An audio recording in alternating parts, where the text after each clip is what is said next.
Not going to raise we're not going to agree to it unless the White House is able to or willing to agree to significant spending cuts across the board that probably go deeper and further than what you're willing to do. Well, what leverage would you have? Look, here's my expectation, and I'll take John Boehner at his word, that nobody, Democrat or Republican, is willing to see the full faith and credit of the United States government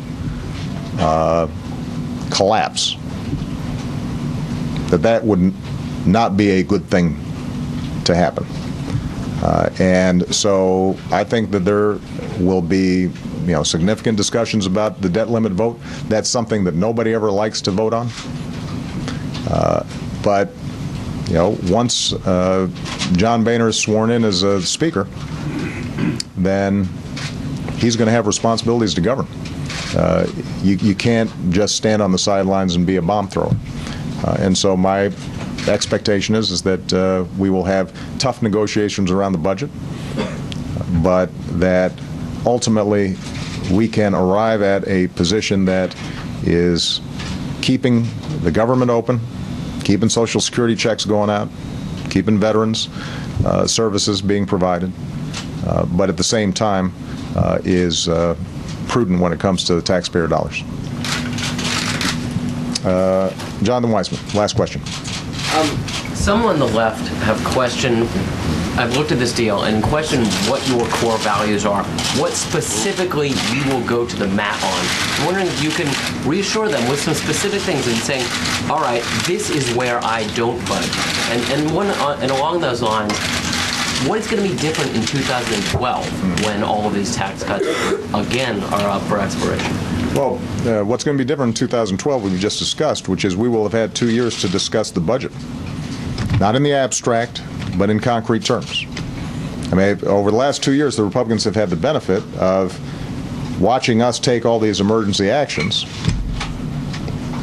having us preside over a $1.3 trillion deficit that we inherited, and just pointing fingers and saying, that's their problem. Well, over the next 2 years, they're going to have to show me what it is that they think they can do. And I think it becomes pretty clear after you go through the budget line by line that if, in fact, they want to pay for $700 billion worth of tax breaks to wealthy individuals, that's a lot of money. And that the corresponding cuts that would have to be made are very painful. So either they rethink their position or I don't think they're going to do very well in 2012. So that's on the first point. With respect to the bottom line in terms of what my core principles are, yeah. The sand. Look, I've got a whole bunch of lines in the sand. Not making the tax cuts for the wealthy permanent. That was a line in the sand. Making sure that the things that most impact middle-class families and low-income families, that those were preserved. That was a line in the sand. I would not have agreed to a deal, which, by the way, some in Congress were talking about, of just a 2-year extension on the Bush tax cuts and 1 year of unemployment insurance, but meanwhile, all the other provisions of earned income tax credit or other important breaks for middle-class families like the college tax credit, that those had gone away just because they had Obama's name attached to them instead of Bush's names attached to them. So this notion that somehow we are willing to compromise too much reminds me of the debate that we had during health care. This is the public option debate all over again. So I pass a signature piece of legislation where we finally get health care for all Americans, something that Democrats had been fighting for 100 years, but because there was a provision in there that they didn't get that would have affected maybe a couple of million people, even though we got health insurance for 30 million people and the potential for lower premiums for 100 million people, that somehow that was a sign of weakness and compromise. Now, if that's the standard by which we are measuring success or core principles, then let's face it, we will never get anything done. People will have the satisfaction of having a purist position and no victories for the American people. And we will be able to feel good about ourselves and sanctimonious about how pure our intentions are and how tough we are. And in the meantime, the American people are still seeing themselves not able to get health insurance because of a pre-existing condition, or not being able to pay their bills because their unemployment insurance ran out. That can't be the measure of how we think about our public service. That can't be the measure of what it means to be a Democrat. This is a big, diverse country. Not everybody agrees with us. I know that shocks people.